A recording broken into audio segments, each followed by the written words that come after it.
We are gathered here today to celebrate the life of Harriet Ryder. Loved by many, Harriet lived in the public eye, entertaining millions around the world, an inspiration to many. Her work was cherished by her fans, and in the fickle industry, she truly stood the test of time.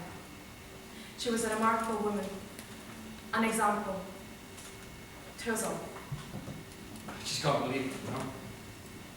She was always there for me in the good times, in the bad. I remember my first breakup. I was distraught. I was this watery mess, and she was there. Lighting up the screen. Fashionista. It is the modern classic of our time. And now, every time I watch it, I'm just going to be thinking about how she's gone. And most of the film of our time is just tainted with her death. Well, the public loved her. And I mean, who wouldn't? Smart, funny, beautiful. She was built for the screen. We'd publish story after story about her and they'd just lap it up. We'd run these polls on people's favourite celebrities at the time, and every time there she was, right at the top. People worshipped her. I couldn't believe it when I found out I was going to be acting next to the Harriet Ryder. Any aspiring actress would have been over the moon. It was a shitty little part. I think I only had 3 lines, but I didn't care. I was going to be acting next to one of my idols. I was so nervous for my scene. If I'd known what she was going to be like, maybe I wouldn't have been so worked up about it. Of course, many here knew her not just as a star on screen, but personally, as a friend. Let us now take a few moments to remember the good times shared with her. My God, she was beautiful. I still remember the first time that I saw her back in college. I had just moved schools that year and I was sitting 2 weeks into term, eating lunch, still feeling like an outsider. And I look up and see her, and she gives me this reassuring smile.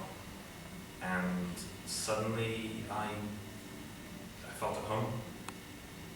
It took me 2 months after that to get the courage to ask her out, and when I did, to my surprise, she said yes. No, I don't care if she was a fabulous person.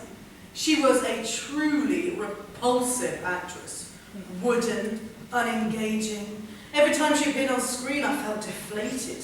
And the film she was in, oh, one piece of cliched Hollywood tripe after another. I'd fantasize about slowly choking to death on my popcorn as a sweet release from her movies. You'd think the audiences would have loved it, but no. The public kept swallowing each putrid film like dogs lapping up their own vomits. Well, the public might have loved her, but I didn't. She was simply classless. She was the classiest woman on screen. She was a goddess. She was just so beautiful. Why was the prettiest one to die first? With all that hand, all her beauty, is that why she died? She created something so magnificent and fashionista. God saw it and struck her down in a fit of malevolent rage. She was a fantastic performer, don't get me wrong. But how could she act like that? I met her once at a signing and she was all nice and smiley. After that day, it just felt like a sham. She waltzes onto set 15 minutes late, and of course she's polite enough at first, but it just felt fake. I got on with my scene and ignored it.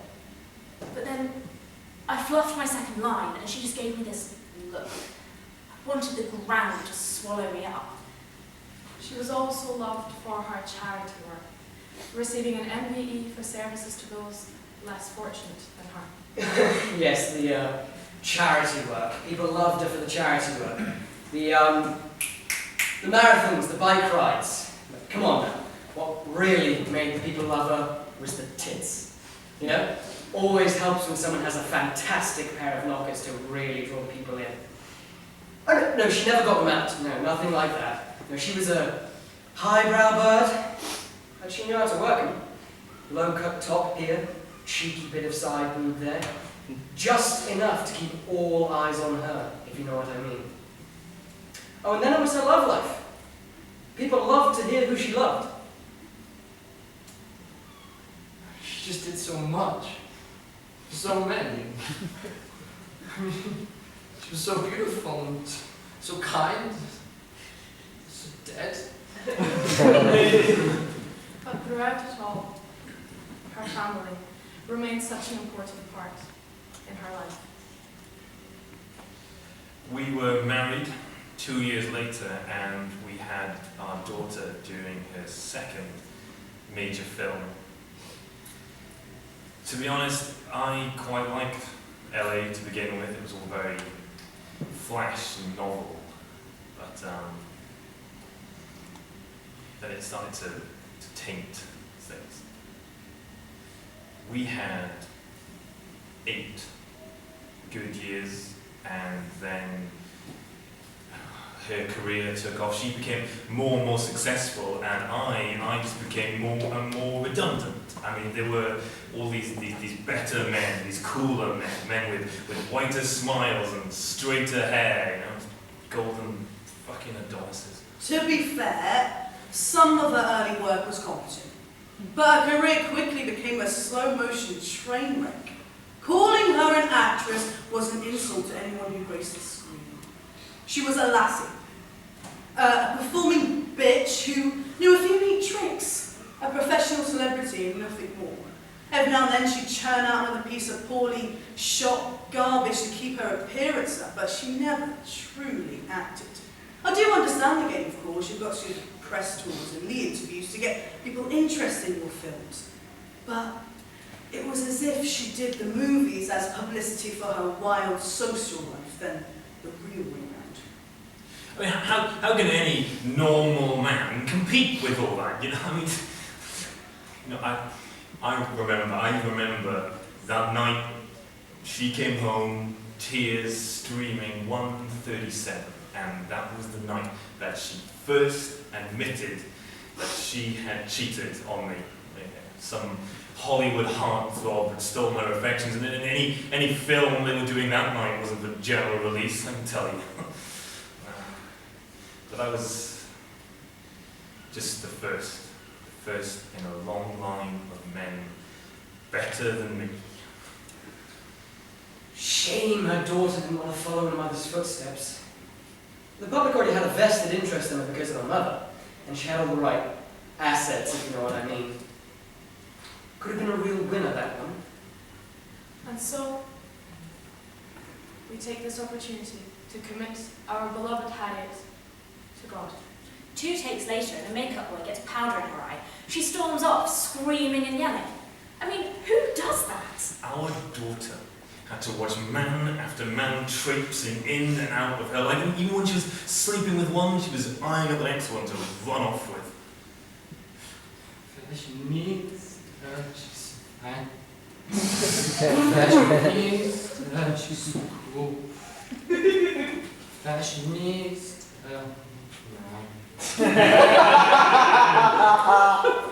Dear Lord, we thank you for the life of Harriet Ryder. We were a happy family, the 3 of us, and she tore us apart. We thank you for all she did for those around her. Always good for business, that girl. One of the true great stars of our time. For the gifts you bestowed upon her. I know we can't all be stars, but that's not some way to treat somebody. For all she did for those around us. Why couldn't it have been me? And despite it being cut tragically short, It was all just so vulgar and crass. she led a good life. She ruined my life. She was gorgeous. She was a bitch. She was my idol. She was a failure. She was my mum. And I know that that doesn't mean much. I mean, anyone can be a parent, but I guess that's the point. She was, and anyone. She had flaws. Oh my God, she had flaws. She fell in love too often and was at home too little, and yet she made some objectively terrible movies.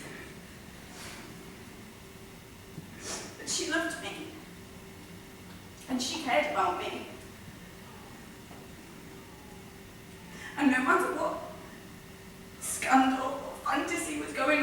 time, she always called me before I went to bed.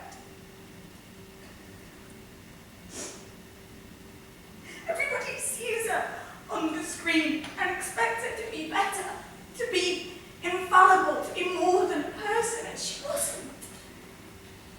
She wasn't some hero or villain as everyone makes her out to be. Telling stories about her triumphs and her defeats and just talking absolute shit. We're supposed to be grieving.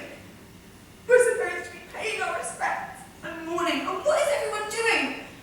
Just making a fuck ton of noise and stirring up piles of shit.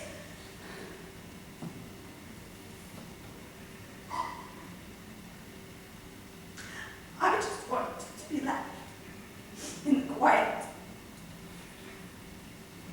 Be left to remember.